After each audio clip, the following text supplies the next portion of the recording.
Okay. Chapter 10, Organizing Production. Here we're going to look at the economic problem that all firms face.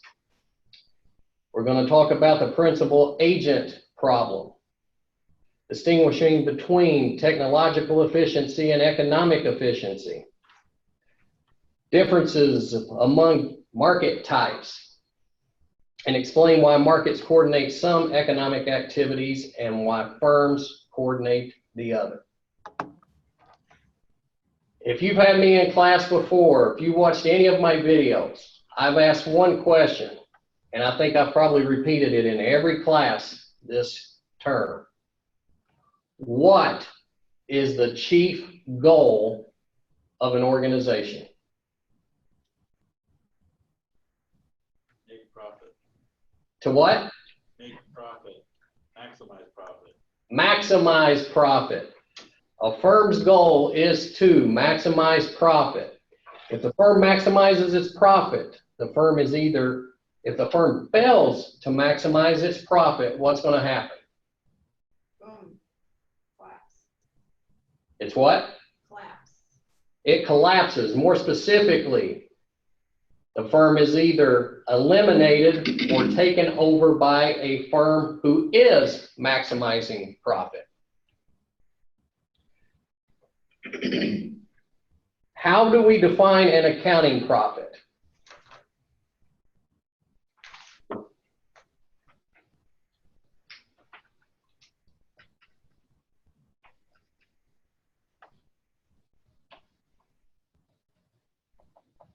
So how will an accountant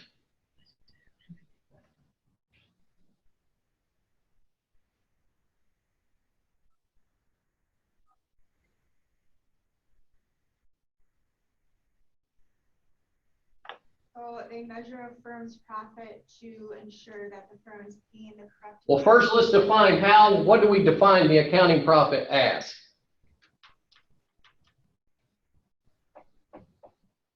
Total revenues minus total cost. How we arrive at this, the IRS is going to give guidelines using the Financial Accounting Standards Board. That's who sets the rules that are going to define how the accounting industry defines its accounting profit. But the formula is going to be total revenue minus total cost.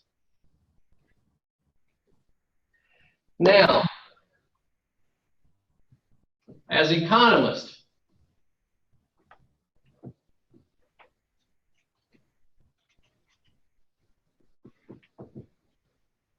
how do we define economic profit?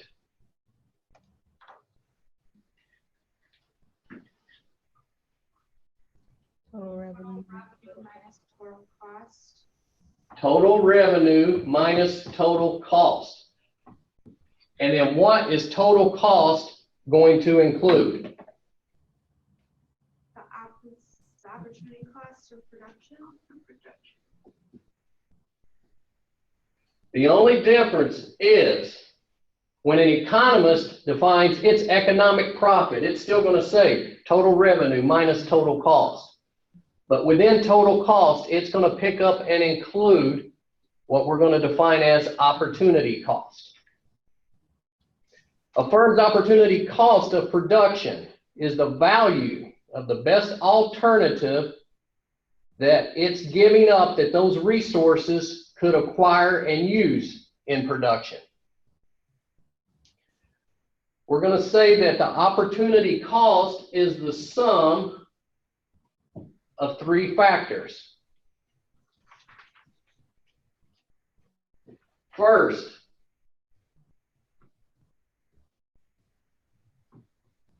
items that are bought in the market.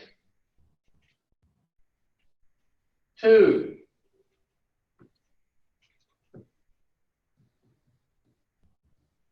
items that are already owned by the firm. And three, items that are supplied by the firm's owner.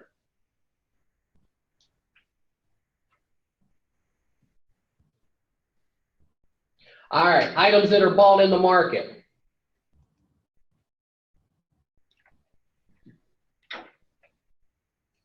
The firm incurs an opportunity cost of production because the firm could have bought different resources to produce some of their goods of service. Okay, give me an example. Items that are bought in the market, the opportunity cost is that we could have used those monies, we could have used those resources to acquire other items in the market, other items that could be used for other items of production. We were talking about Ford Motor earlier. What are some of the resources? Well, let's just say, yeah, what are some of the items that Ford would be buying in the market? Tires. Okay, so we're going to look at Ford right now. And an item that Ford, we're going to say tires here. Okay, the reason we say that tires would be an opportunity cost to Ford is because Ford Motor could go out into the marketplace and acquire different items other than tires for production in another method. And I'll give you a good example. Turnover with the CEO today, Mark Fields. Hey, Mr. Fields, whilst many will say that he was a good CEO, one focus that he had made was Ford's vision of continuing to build and increase its presence in the artificial intelligence world. Okay, Ford has been investing heavily in its AI initiatives. Okay, so when Ford right now is buying tires, we could say that that is monies that could be otherwise deployed further into its artificial intelligence. Resources owned by the firm. If the firm owns capital and uses it to produce its output, then the firm incurs an opportunity cost. Okay, the opportunity cost of production is it could have sold the capital and rented it from another firm.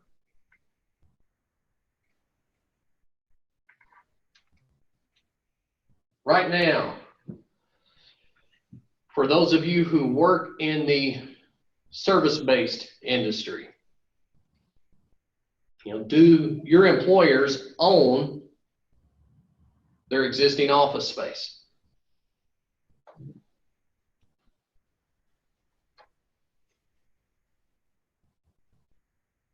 If not, one reason might be is because they have found more efficient ways of using that capital. Capital here being money that I already have earned that's sitting in the bank.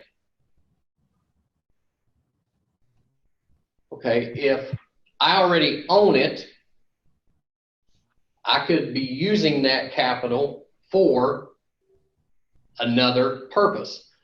Ford Motor. Now, I don't know if Ford owns their real estate. I'm going to vision more in manufacturing. I think you'll find more manufacturers owning their facilities. Again, those facilities are usually custom fitted for that, whatever purpose that manufacturer has. In a service-based industry, an office, let's just say an office there's not much variation from a lawyer's office to an insurance agent's office.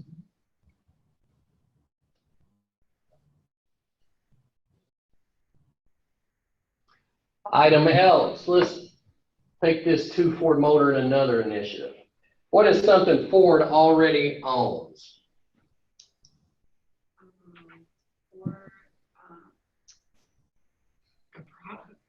I'm going to say here, we're gonna call it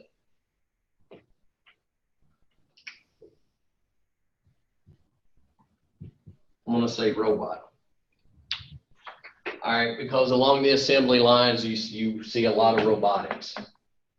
Okay, now Ford already owns those robotics and are using them, but again, could it have been more efficient for them not to acquire those and instead go out, find someone else to supply them and rent it from them? Would that be a more efficient side of using capital? Now, finally,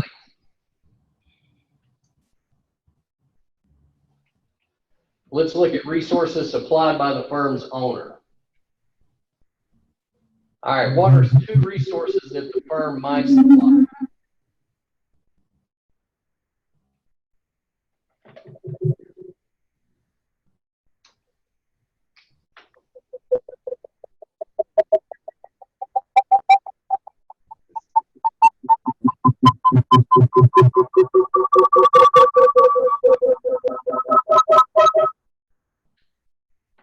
You hear that? I do. Speaking of robotics, does anyone move any digital? We haven't moved. Excuse me? We have not moved. No, we haven't either. Yeah, you got quieter. Yeah, it just sounds like some,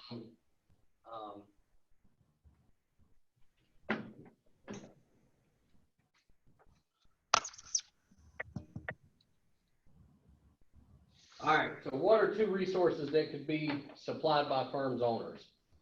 First, we're going to say entrepreneurship. And 2, labor. All right, what's a return to the entrepreneurship? Profit. And if we are supplying labor, as an entrepreneur, I can say that I supply a whole lot of labor. So I'll just speak individually. Right now, Ford Motor, the last I knew, Bill Ford, who is the executive chairman of the board, I could be corrected here, but the last I observed, he was drawing a salary of, I believe, $1 per year. Now I'm going to think that he is supplying more work on behalf of Ford Motor. He should earn higher than a $1. Not saying he's not being compensated in other ways, but for the entrepreneurship, and I'm just going to say as a direct lineage to keep this Ford Motor example going, let's view that as an entrepreneur who could be using labor. And again, profits that would be earned, those could either be invested back in the company, or again, what else or how else could they be spent? All right, if you look at figure 10.1, you're going to see economic accounting. You're going to see a chart that's going to define total revenue and then the cost of revenue. So total revenue, then we're going to subtract out the cost of revenue owned by the firm, cost of revenue, cost of resources bought in the market, and then the cost of resources supplied by the firm's owner. That is going to give us what we call the opportunity cost of production. Now, if you were going to look at an accounting, one of these under accounting, you would see total revenue, subtract out all your costs for total cost, and then what is left over we'll call net income or the accounting profit. But remember, the economic profit is going to include opportunity cost when it defines total cost. Now, if we want to say that a firm's goal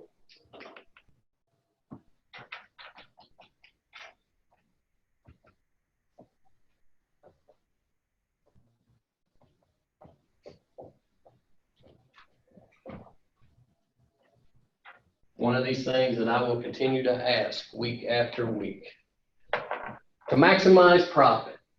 So if a firm is to maximize profit, what are 5 basic decisions that it's going to have to face? It's going to have to know what to produce and at what quantity of production. It's going to have to know how to produce it. It's going to have to ask how to organize and compensate its labor force. Number 4, how to market and price its products. So after it's produced, how are we going to market it? And finally, what to produce itself and what to outsource. So the first, profit is limited by 3 features of the environment. Technology constraints, information constraints, and market constraints. All right, technology. Eric, listen up. Method of producing good or service. Does technology advance over time? Absolutely. And using available technology, a firm can produce more only if it hires more resources. And by hiring more resources, we're going to increase cost and limit the profit of additional output. Information constraints.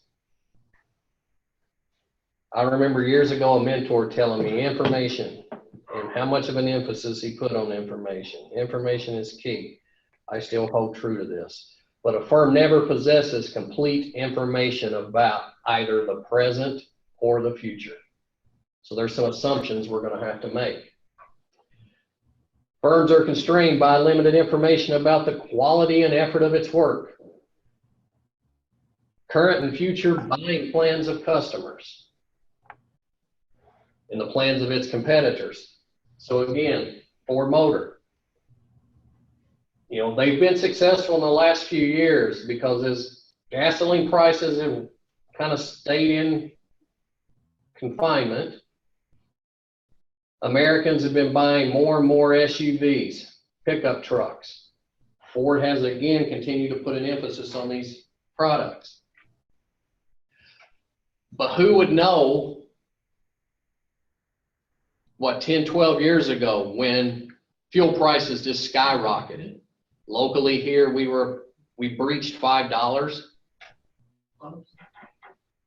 And right about that time, these American automotive companies were still investing heavily in the big SUVs. I'm thinking specifically Ford Motor was producing an automobile called the,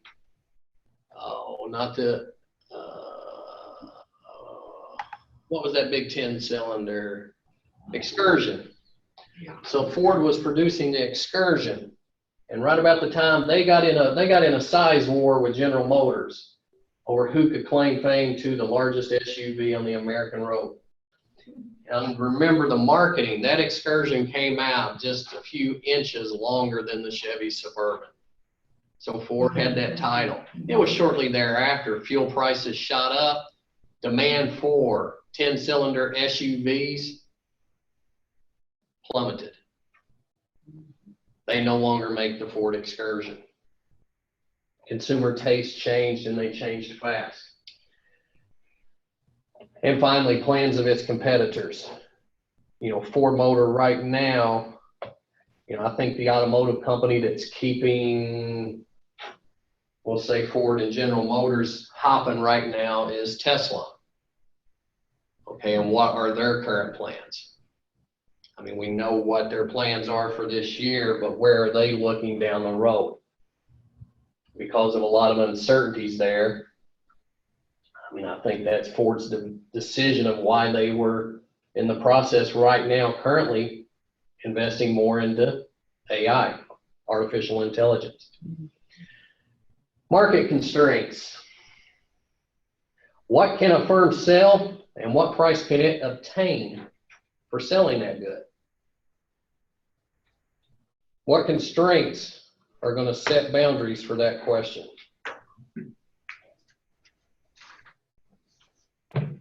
If a firm's goal is to maximize profit, and we say we maximize profit, total revenue minus total cost and including opportunity cost, we can only do one of two things. We can either increase this input or decrease this input. Okay, so if we're focusing right now on what we are selling, we're going to be focusing on the first part. If my goal is to maximize profit, my goal should be to earn the highest total revenue that I can earn. What are the constraints, though, to keep me from just setting records every year?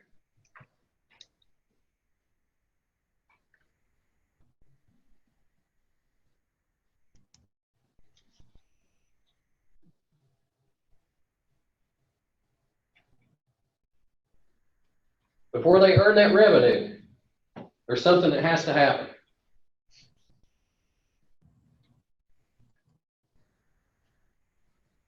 Before Ford Motor can earn revenue, what must it do first? After it's already produced the car, it's already answered the other questions, and it's ready to sell, what must it do first? We have to bring it to market? You bring it to market and you have to find someone willing to buy it. So that is the constraint here. How much customers are willing to spend for that product? Definitely a constraint for the firm. All right, so we'll say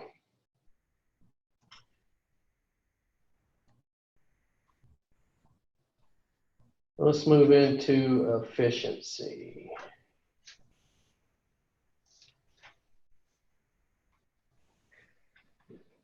Technological efficiency. First, how are we going to define economic efficiency? We've done this in the past.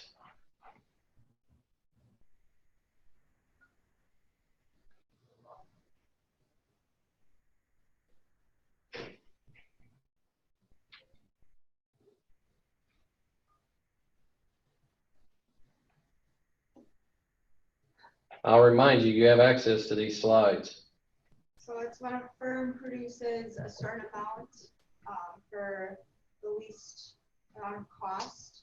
Absolutely. When a firm produces a given quantity of output at the least cost. Good job. All right, the difference between technological and economic efficiency is that technological efficiency concerns the quality of outputs, the quality of inputs used in production for a given quantity of output. Economic efficiency is going to be concerned with only the cost of inputs used.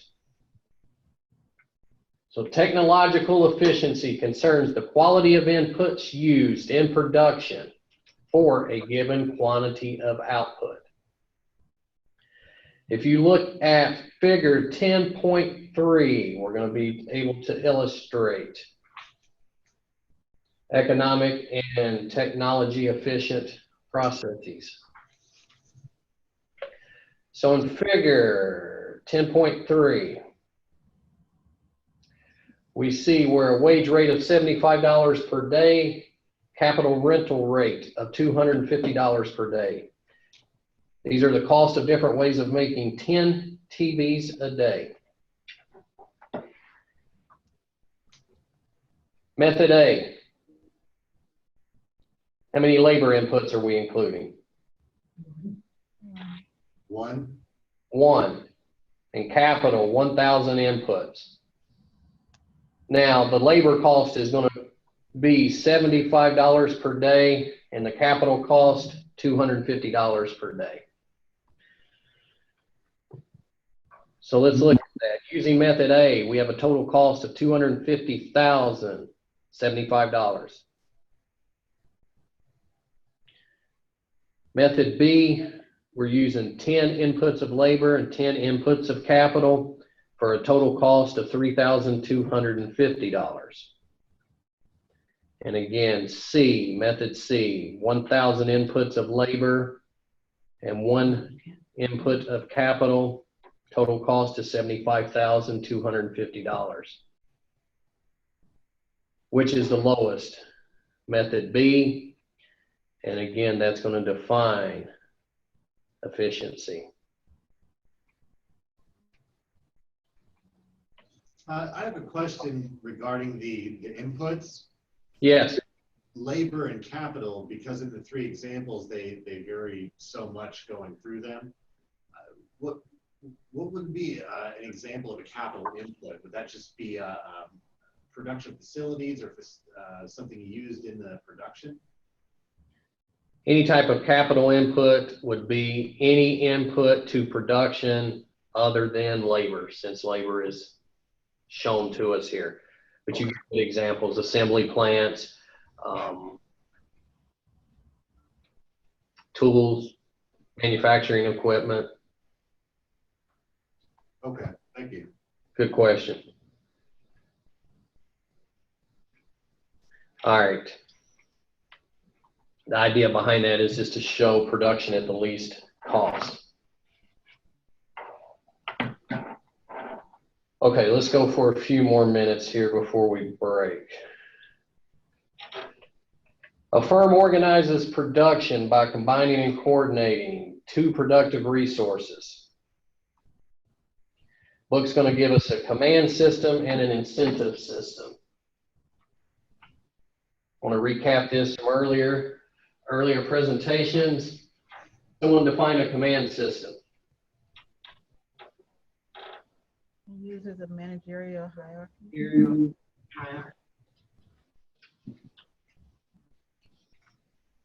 All right, I didn't hear you. Uses managerial hierarchy. A managerial hierarchy. When we talk about a command system, I want you to think top down. So commands are going to go from the top to the bottom, and then information is going to flow back up. So with a command system,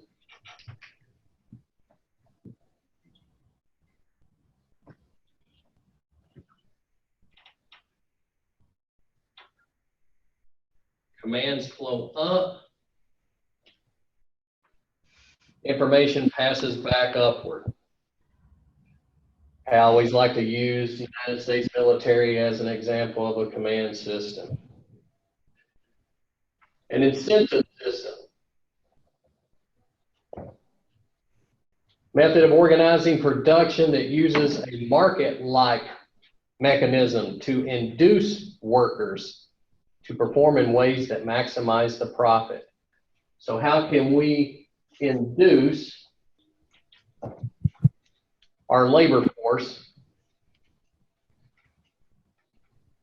to help us reach that goal of maximizing profit? All right. Incentives are used whenever monitoring performance. I'm going to say here some boundaries. Most firms are going to use both of these methods given different scenarios. A command system when there's clear barriers to who is reporting to whom, and when there's small deviations between the processes. So I don't expect a lot of deviation on what can go on. If I give a command and send it down, there's not a lot of deviations I would expect to be reported back up to me. An incentive-based program, whenever monitoring performance is impossible or too costly. Okay, or if I just want to motivate, if they respond more to motivation. Here in the command center, it would be very easily to monitor progress. If I report down a command, an answer better come back up. Okay, think of a sales force. You know, I could set examples or I could set goals, but I could have a team of 10 sales individuals.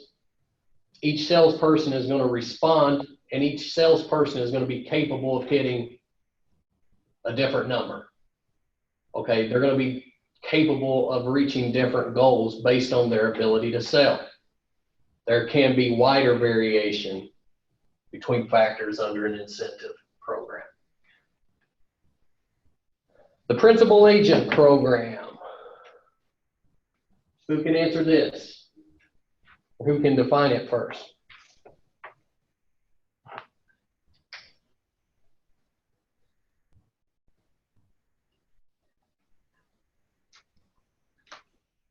Devising compensation rules that induce an agent to act in his best interest of a principal.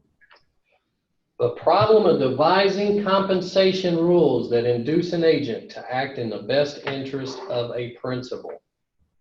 An example, stockholders of firms are the principal and managers are their agents. So back to Ford Motor. If you're an investor, you're a shareholder of Ford Motor, you are an owner of Ford Motor Corporation. But that management team that's in place are your agents. How could you, as a shareholder, compensate those agents in a way that rewarded you as the principal? Presentation gives an example. Mark Zuckerberg, a principal, must induce the designers who are working on the next generation Facebook, those are the agents, to work efficiently. As the founder and largest shareholder of Facebook, how can Mark Zuckerberg induce these agents to work on his behalf? Work to benefit his behalf.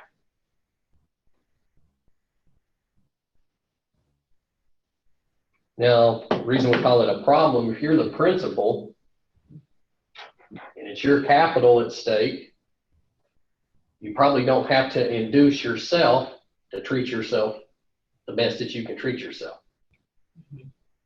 I hope not. If you do need motivation, take a side course.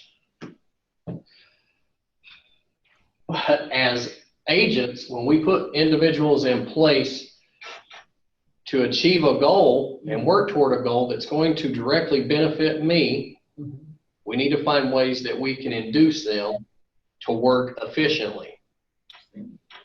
And think about efficiently and think about things that could go wrong here. How can we overcome the principal agent program?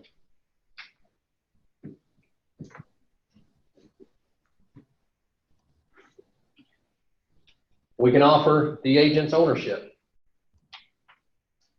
Anyone work for an ESOP?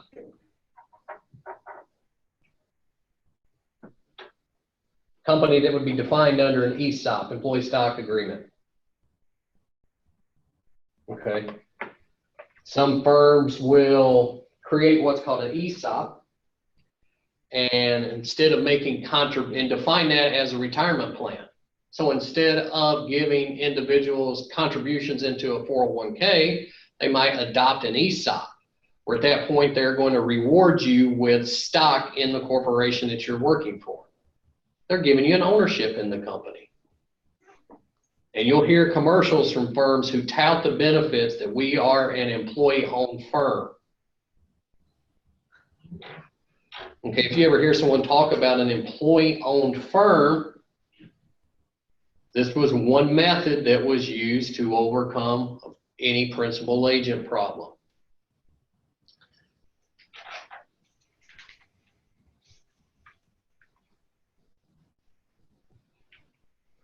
Incentive pay. Here we're going to link our agents' pay to firm performances and help align managers' and workers' interests with those of the owners. So we're going to set their payment plan specifically toward these goals. I'm going to set the payment plan of the agent to make sure it is aligned toward the goals I have set as a principal.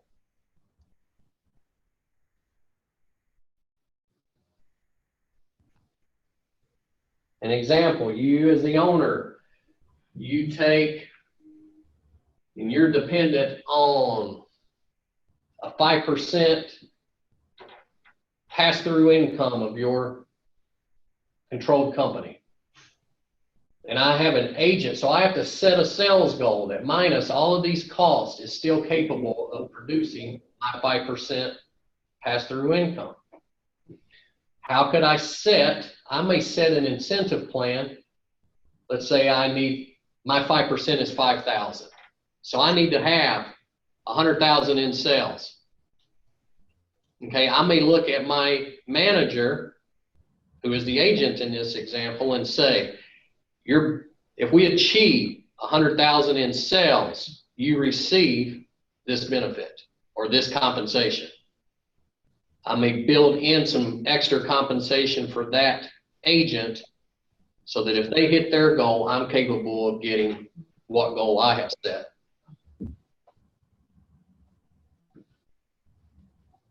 Three,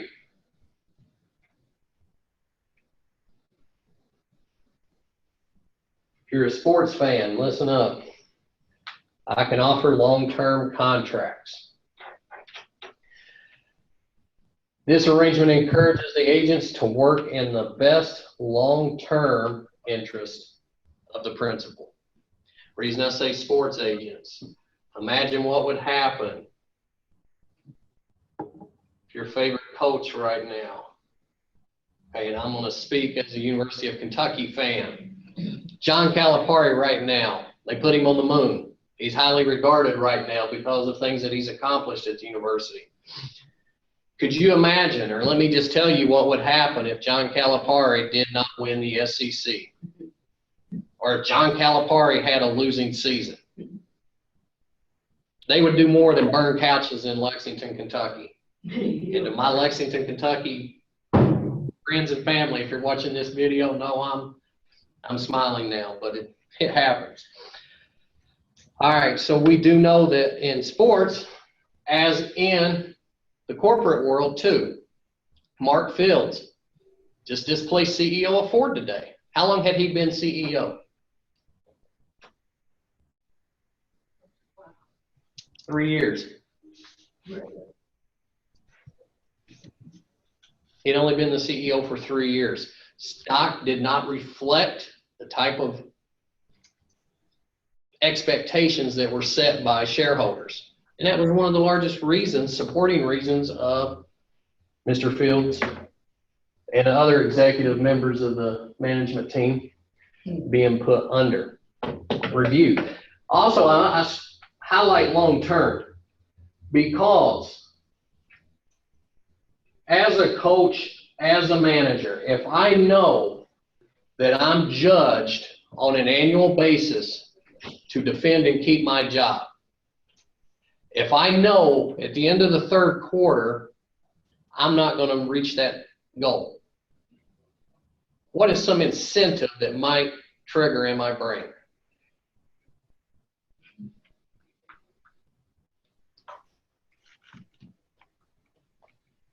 Well, if reaching the goal is what the incentive is depending on, you're saying if you come to the end of that last quarter, you're not going to reach that goal? Correct. So what might I be encouraged to do?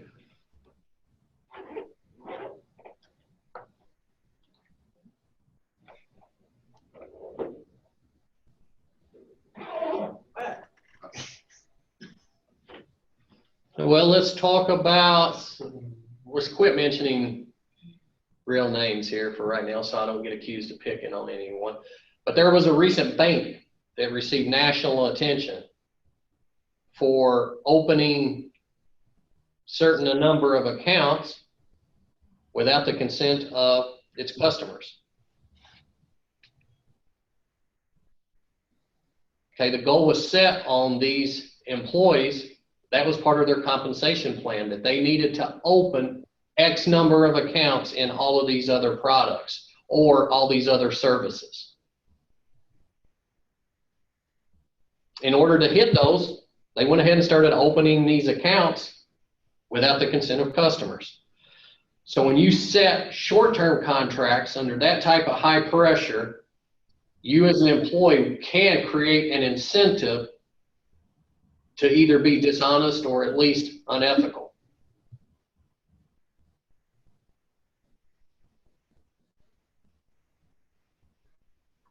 And the news is not shy or short of reporting examples of when something like this didn't work out.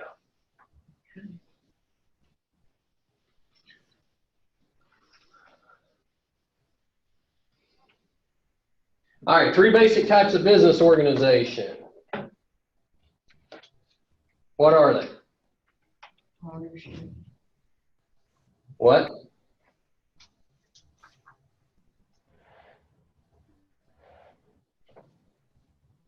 Priorship, Proprietorship, partnership, partnership, corporation. and the corporation. We'll go through this real quick. Proprietorship is a firm with a single owner who has unlimited liability or legal responsibility for all debts incurred by the firm, up to the amount equal to the entire wealth of the company. The proprietorship also makes management decisions and receives the firm's profits. Proprietorships are taxed the same as the owner's other income. All right, I, Charlie Neal, going to wake up tomorrow morning and decide that I am going to start cutting grass for a living. And I go out, I wake up early before the sun rises, and I run up to Lowe's and I purchase me a lawnmower, gas can, stop by the BP station, fill the gas can up, and go knocking on doors. And I knock on one of your doors and I ask, can I mow your grass? You say yes, and let's say that I charge you $30. I mow the grass, you give me $30. That $30 flows through on my individual tax return. Well, that $30 minus my expenses flows through on my individual tax return, and I pay taxes on that based off of whatever the IRS tax code says my tax liability is. Now, while I mow your grass, imagine that I hit a rock and sling it through your window. Who's liable?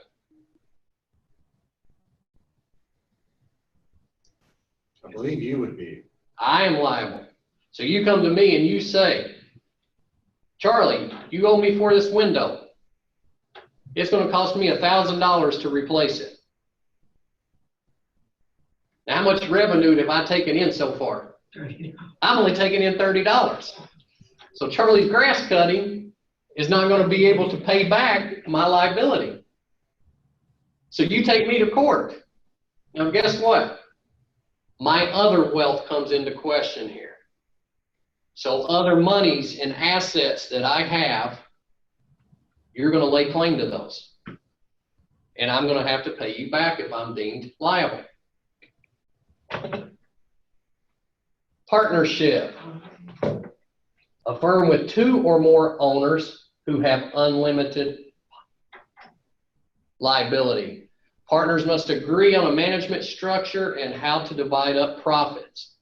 Profits from partnerships flow through to the personal tax return of the partners as it's defined in the partnership agreement. So again, Charlie, it's been a long first day. I can't keep up with demand. So I'm going to go and pick Margaret up. Margaret's going to become my partner. We're going out, we're cutting grass on Tuesday now, or Wednesday now. We go knocking on doors.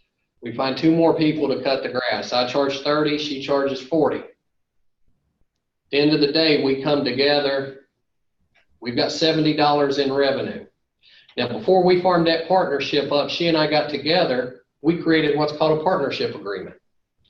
That partnership agreement defined how we were going to split any profits and also how we were going to share any liability.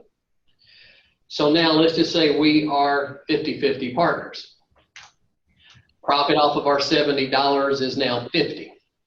$25 is going to flow onto each of our individual tax returns. And again, we as individuals are going to pay taxes according to the tax line, whatever our individual tax liability is. Now, all of a sudden, Margaret hits a, I'm going to pick them, I'm not going to hit 2 rocks, but all of a sudden she hits a rock, throws it through your car window. I'll go way back to Ford Motor. I've replaced 3 of these in the insurance agency this month. So Ford, I do know a window on a Ford Explorer right now is going to set you back about $450. Now, let's assume that we do not have $450 worth of assets in the partnership. Again, we pay you what we can out of the partnership. We are each responsible for 50% of that liability. We both end up going into court, and both of our individual wealth, we are liable to it up to that 50%. So if Margaret has capital and has assets to satisfy her liability, and I don't, come see me in jail. Now, a corporation, how's it different? Corporation owned by stockholders with limited liability. The personal wealth of stockholders is not at risk if the firm goes bankrupt. Profits of a corporation is taxed twice. All right. Now all of a sudden we've had a good summer. We're getting ready for the final few months here, and we decided that we're going to make a go of this business and we're going to file for a corporation. So again, we go in 2 stockholders right now. MC Grass Cutting. All right, Margaret and Charlie are the stockholders. We own it 50-50. Now, we go out here and we throw the rock, hits the windshield. Bill comes in. If we have the resources in the corporation, we pay for it. If not, you file a claim. Guess who goes to court? MC. And if MC does not have the assets to satisfy that liability, Charlie and Margaret are protected. So our personal wealth is not at risk. Also, profits that come off C corporations is what I'm referring to here. So a corporation, the reason we say it's taxed twice, it's often said that a corporation is its own legal entity. And it definitely has some survivor benefits. Up here is a proprietorship. If I'd passed away on the 3rd day, what happens to Charlie's Grass Cutting? Well, then the business would die with you. Business dies with me. Here, Margaret and I both take off to heaven. What's going to happen to the partnership? It dies with us. But as shareholders here, if we still pass away, MC Grass Cutting Corp is still going to continue in perpetual. Our risk is not. Now, because this is its own living entity, when it takes in money, it's going to file its own tax return. And it's going to pay corporate taxes on that profit. As owners, we have claim to the profits. And if we take those profits in the form of dividends, those dividends are then therefore taxed on our individual tax returns. So taxes are paid twice here. And you're seeing a lot of this in the news right now with our corporate tax structure here in the United States. And as our federal government continues down the road of tax reform, again, you're going to see this term and you're going to hear more about corporate taxes more than anything else. All right, next few slides is just going to go back and give you other examples. I always go through the grass cutting. But let's jump forward.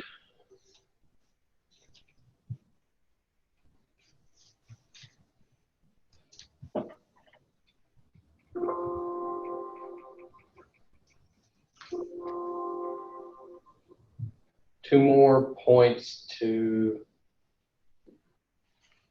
look at. Market structures.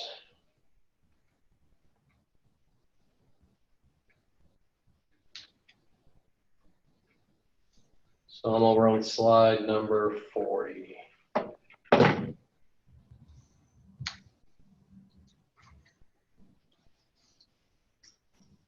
Economists are going to define 4 market types. What are they? Perfect competition. Perfect. Monopolistic competition. Monopolies. Oligopoly. Who wants to pronounce that word for me? Oligopoly. Oligopoly. Good job.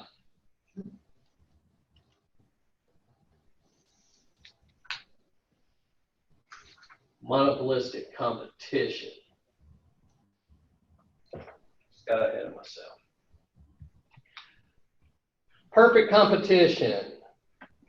Market structure in which many firms, there's many firms and many buyers, and all firms are selling an identical product. No restriction of entry. And both firms and buyers are well informed about the prices and products of all firms in the industry. Look at examples. The wheat market, corn, grains, milk. We talked about dairy cattle here earlier. Okay, there's many buyers in these commodities. They're traded on major exchanges. Wheat in Wisconsin, I'm going to say varies very little from wheat in Kansas. We in Kentucky will probably say we have the best wheat because it can be a key ingredient in our bourbon. But realistically, wheat is wheat is wheat. Both firms and buyers are well informed. Open up the Wall Street Journal or any other media source and you're going to find regular pricing every day, every minute of every hour to what's happening to the price of these commodities. Now, when we talk about monopolistic competition, here we're still going to say there's many firms. But each firm produces similar but slightly different products. And each firm possesses an element of market power. And just like perfect, there's going to be no restriction or barriers of entry. Give me an example of monopolistic competition.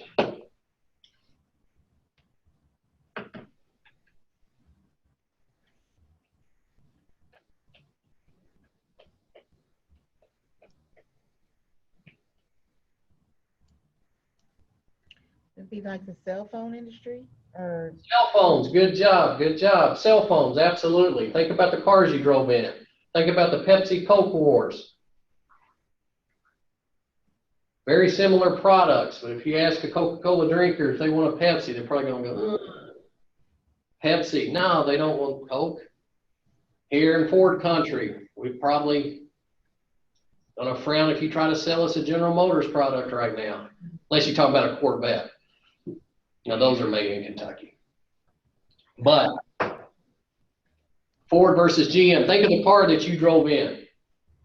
Now, while the first thing that dictated what car you drove in was the amount of capital you had to spend on it, think of the money that you had to spend at your purchase time, and you had several options available to you.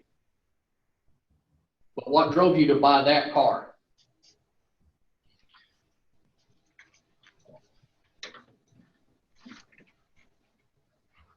Each firm possesses an element of marketing power. When I say Mercedes-Benz, what do you think of? Luxury, Luxury. When I say Volvo, what do you think of? safety. Safety. Good job. Those are elements of marketing power. Now, under either one of these though, if I wanted to start growing wheat or I wanted to start building a car, there's nothing that says I can't set that as my goal and take the first step. Now, I might not be able to achieve either one, and I can tell you I'm not a farmer and I do not know how to build a car, so I would not be successful at either of those two options, but nothing would prevent me from getting started. I could at least form the plan.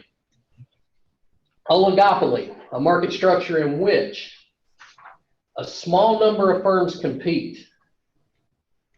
The firm might produce almost identical products or differentiated products. Barriers to entry limit entry into the market. Give me an example. How about like air conditioners? Or mom and pop store. I'm going to write down OPEC. Probably the best known oligopoly. Small number of firms produce, so there's not a whole lot of oil producing nations out there. Firms might produce almost identical products. Okay, there are identical products being pumped out of the Middle East, but if we go global, you know, if we say Brent crude versus West Texas, those are two varieties of oil. There's slight differences in them.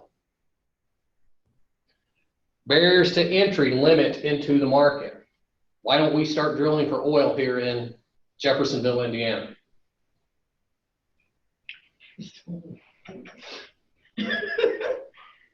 I'm smiling because I'm going to guess we don't have reserves under us. We know we have natural gas, but we might not have oil reserves under us. Okay? Are they going to put any more oil reserves on this planet? No. What God graced us with, that's it.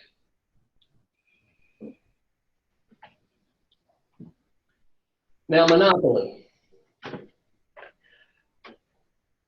So we said here, I'm going to call it OPEC as an example. And with a monopoly, one firm produces the entire output for the industry. No close substitutes for the product.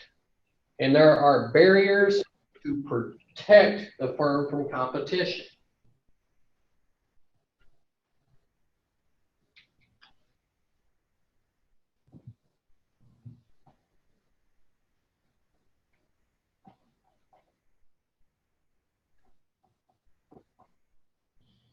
I'm going to give you two examples.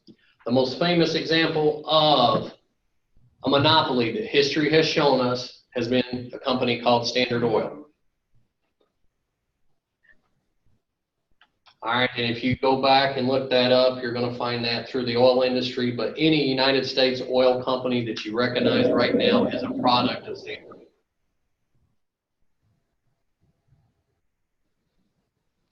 U.S. Department did break up Standard Oil, and just go back and look at the founders and compare that from the early 20th century, and even define that to the wealth of some of the wealthiest individuals today.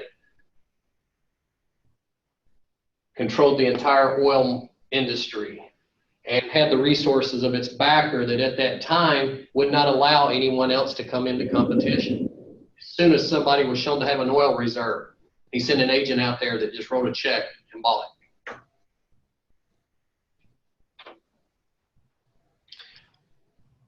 I have what's here, MSFT, stock ticker for Microsoft. And you might recall more recently, several years ago, Microsoft entered into a dispute with our Justice Department over whether or not a monopoly existed with the Windows operating system.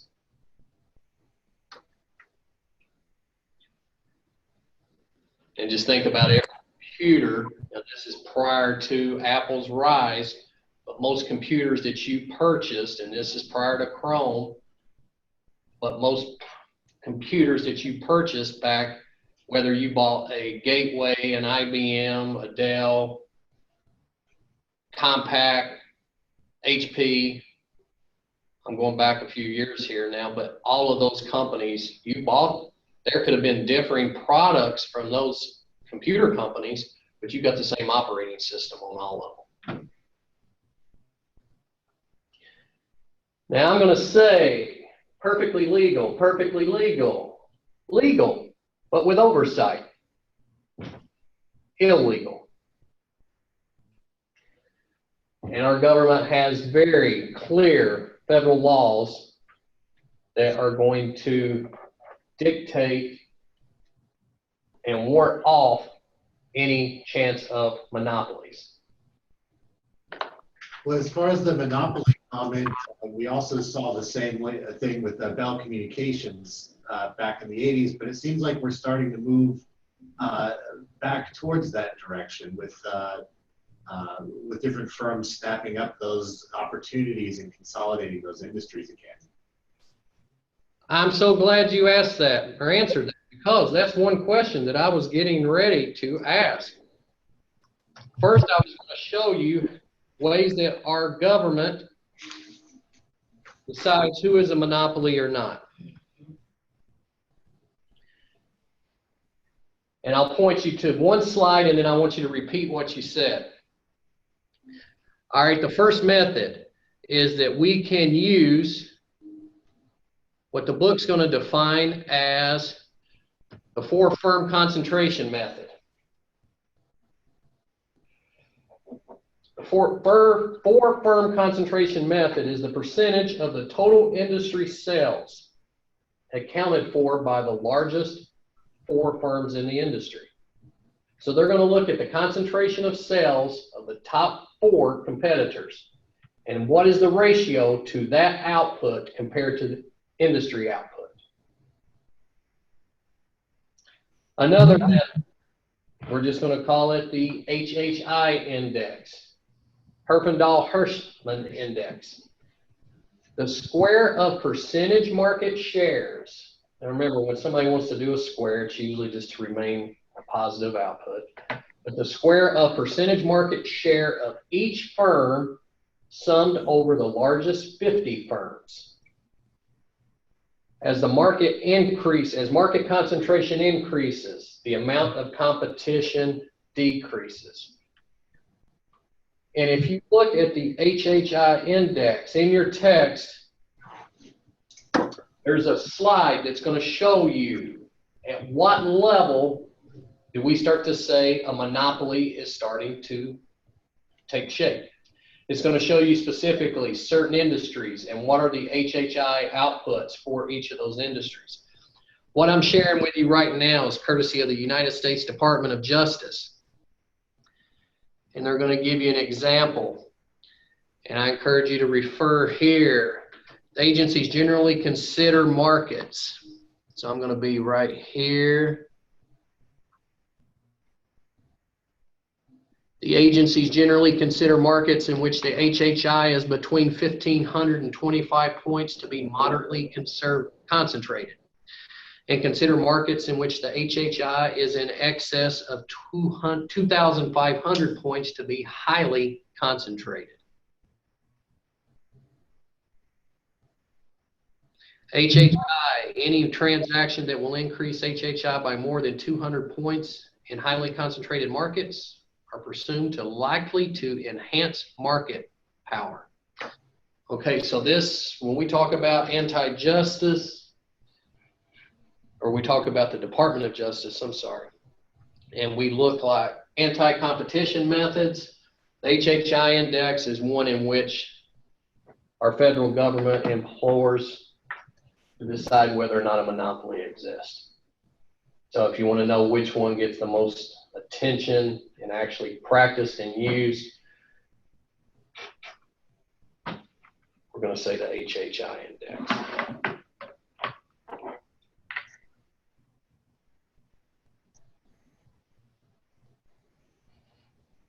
Any questions there?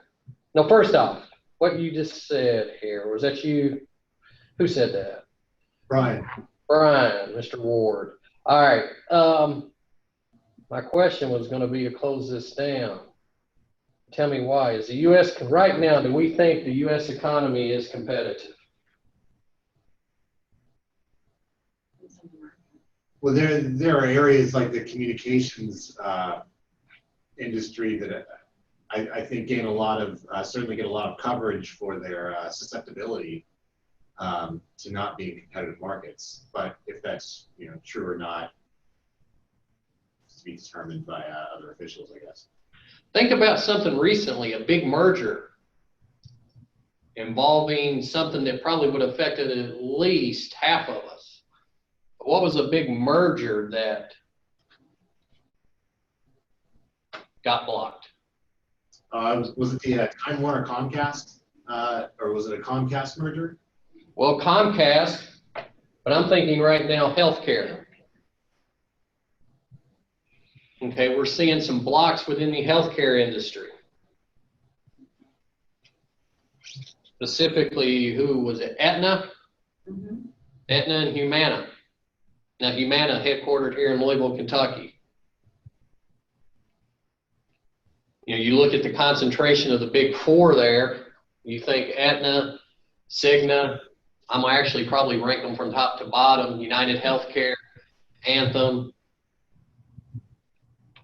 Aetna, Humana, but this merger was blocked because of Aetna and Humana both having strong market presence within Medicare. So because of the potential disruption or the potential monopoly characteristics between combining those two within the Medicare market raised concerns, and that merger was blocked. I think you're going to start to see more. You're mentioning communications, but definitely Time Warner, Comcast, and what was the reaction there? Time Warner spun off or sold to Spectrum.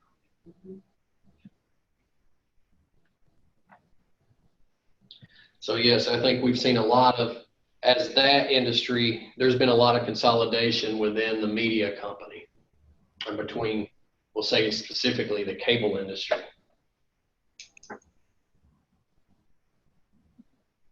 So whether or not we're becoming more or less competitive,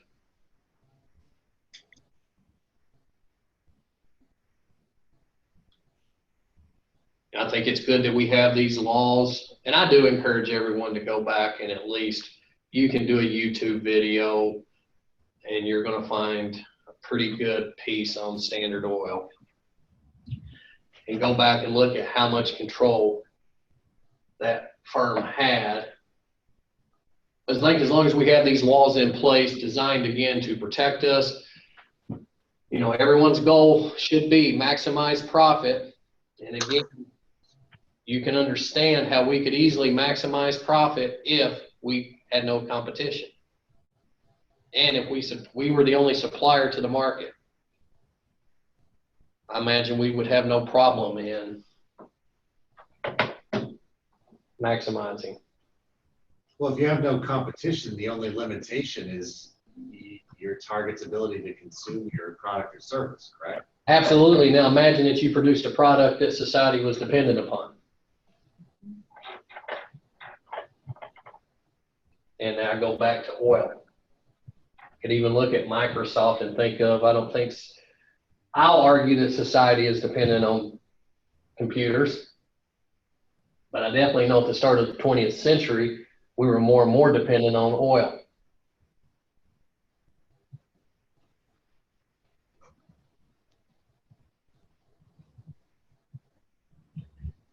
Now, the last point I want to get across and touch on in this chapter.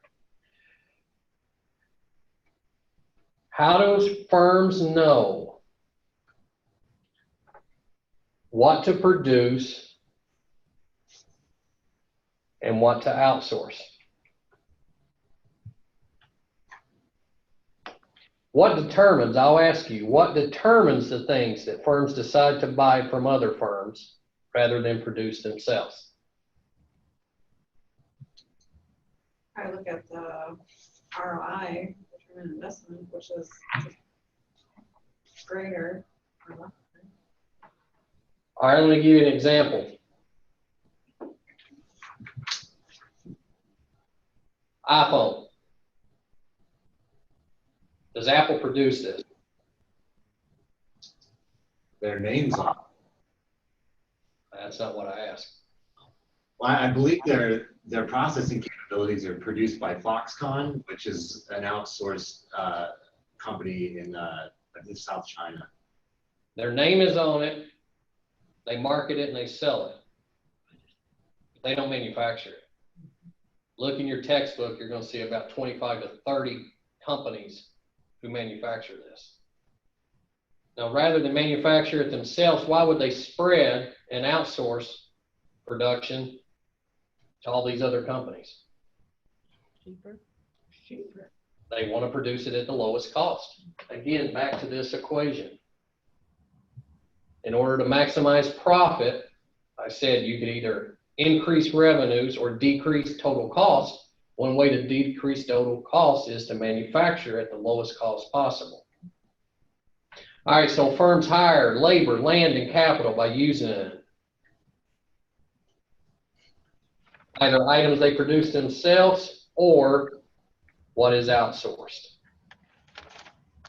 And I'm going to say firms go to outsourcing whenever it can be done. We'll not just say at a lower cost, but let's just put the economist words here and say more efficient. 4 key reasons might make firms more efficient. Now, a firm will manufacture it itself if they can do it using lower transaction costs, economies of scale, economies of scope, and economies of team production. Transaction costs, the cost arising from finding someone with whom to do business, reaching agreement on the price and other aspects of the exchange, and ensuring that the agreement is fulfilled. Back to me mowing grass. I had to go around and knock on doors. Once I found an interested customer, I had to set the price. We had an offer and an acceptance of the job. I then performed the work. I had to ensure, though, that you, the customer, did pay me my $30. That was all transactional cost. Economies of scale occur when the cost of producing a unit of a good, it's important you pay attention here, it's the last slide, and this is going to transition us into chapter 11. Economies of scale occur when the cost of producing a unit of a good falls as its output rate increases. As an entrepreneur, that is a beautiful state to find ourselves. Occur when the cost of producing a good falls as output increases. Economies of scope arise when a firm can use specialized inputs to produce a range of different goods at a lower cost than otherwise. And finally, firms can engage in team production in which the individuals specialize in mutually supporting tasks. So again, Ford Motor, there's experts up and down that assembly line who touch or control the assembly of that automobile at each point. Each has a specialized trade with a mutually supporting task of completing a final product at the end of the line. Any questions?